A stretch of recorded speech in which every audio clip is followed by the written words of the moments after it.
तसाच एक अजून एक माझा अनुभव आहे. म्हणजे मुंबईत आमची एक बिल्डिंग आहे, त्यात मी राहायचे. तिथे आमच्या शेजारचीच एक मुलगी, म्हणजे जवळजवळ 16-1 वर्षाची मुलगी होती ती. तिचं एका मुलाला प्रेम संबंध होते, पण त्या घरच्यांना ते पटलं नव्हतं म्हणजे ते म्हणाले नाही करायचं. म्हणून तिने आता घरातनं बाहेर कसं पडायचं म्हणून सांगितलं मैत्रिणीला एका भेटायला जाते शेजारच्या, असं कारण सांगून ती गच्चीवर गेली आणि गच्चीवर ना तिने उडी दिली आणि तिचा खाली गेल्यावर पडतात तिचा जीव तिथे गेला. त्यानंतर ती सतत जवळजवळ 5-6 वर्ष तरी बिल्डिंग मधील लोकांना त्रास देत होती. म्हणजे एखादा माणूस आला की त्याला म्हणायची चला जरा, मला मी वर राहते, मला 3ऱ्या मजल्यावर राहते, मला जरा सोडता का तुम्ही, मला भीती वाटते. आणि ती 3रा मजला करता करता गच्चीच्या जिन्यापर्यंत ती माणसांना घेऊन जायची.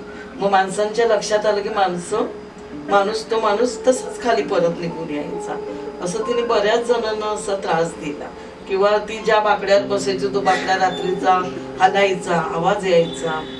आणि त्यामुळे आम्ही पण फारसं मग रात्री 8च्या नंतर, त्या काळी ही गोष्ट जवळजवळ 30-1 वर्षापूर्वीची आहे, आणि त्यामुळे मग आम्ही बाहेर जायला घाबरायचो. रात्री 8-9च्या नंतर आम्ही घराच्या बाहेरच पडायचो.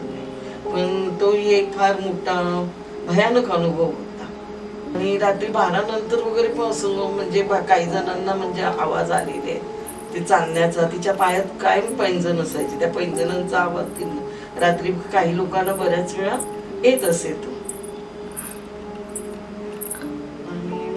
आम्हाला असं म्हणजे माझ्या वडिलांना एकदा अशी सावली तिची दिसली होती, कारण आमच्या एक रूम सोडूनच तिचं घर होतं. त्यामुळे आमच्या वडिलांना एकदा तिची सावली रात्री 1च्या नंतर ते आले, त्यावेळेस त्यांना एक मुलगी अशी उभी राहिलेली दिसली.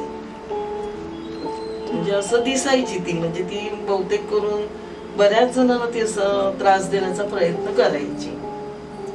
तिचं म्हणजे म्हणण्याप्रमाणे झालं नाही ना, त्यामुळे. त्यावर तुम्ही काय उपाय केलेला त्यावेळेस मग बिल्डिंग मधल्या लोकांनी असं उतारे वगैरे असं काय ना काय असा हा प्रयत्न केला. मग हळूहळू कालांतराने आता ते सगळं कमी होत गेलं.